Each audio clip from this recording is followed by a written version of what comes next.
Salut les amis, aujourd'hui je vais vous montrer ma version végétale d'une grande spécialité mexicaine pendant la fête des morts qui s'appelle pan de muerto ou pain des morts en français.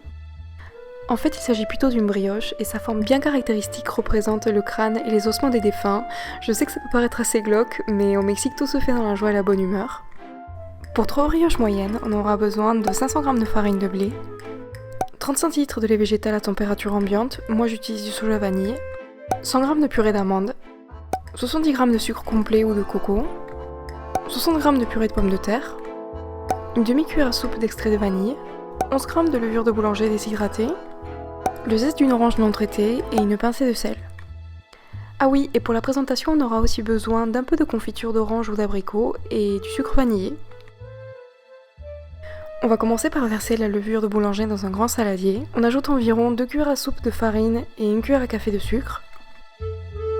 On verse un filet de lait, on mélange et on laisse poser 10 minutes afin que la levure s'active.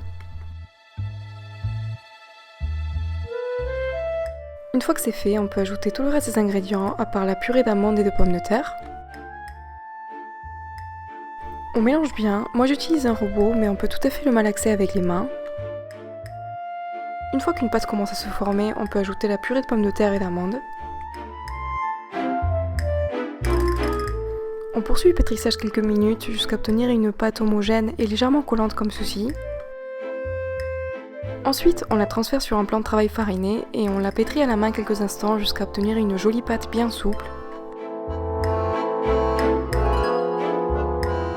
On forme une boule qu'on place dans un saladier préalablement huilé. On la badigeonne également d'huile pour éviter qu'une croûte se forme et on peut la laisser lever dans l'endroit le plus chaud de la cuisine entre 1h et 1h30 ou simplement jusqu'à ce qu'elle double de volume. Une fois que c'est fait, on la pétrit dans un plan fariné quelques instants afin de la dégazer et on peut former à nouveau une boule.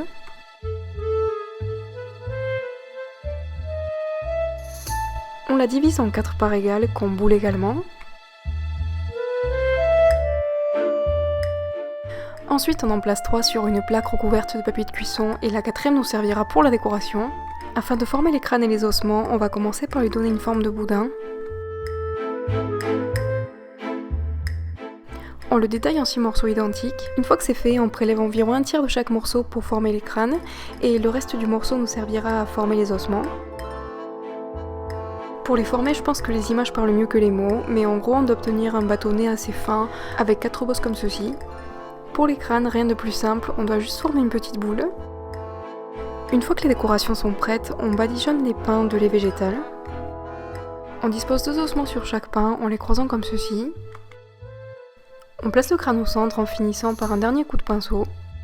Vous allez remarquer qu'on aura des petites chutes de pâte, mais surtout on ne les jette pas, on peut en faire des petites bouchées individuelles.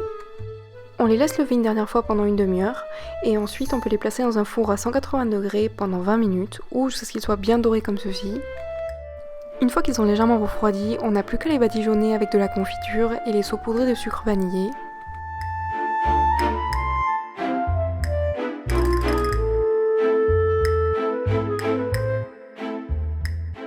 Et voilà, notre pain des morts est prêt, on n'a plus qu'à le déguster avec notre boisson chaude préférée.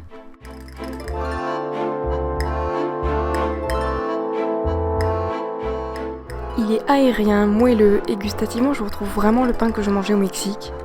En tout cas, j'espère vraiment que vous allez le faire et si c'est le cas, n'oubliez pas de prendre une photo et de me l'envoyer sur mes réseaux sociaux. Je vous fais un bisou et je vous dis à très vite pour la prochaine vidéo.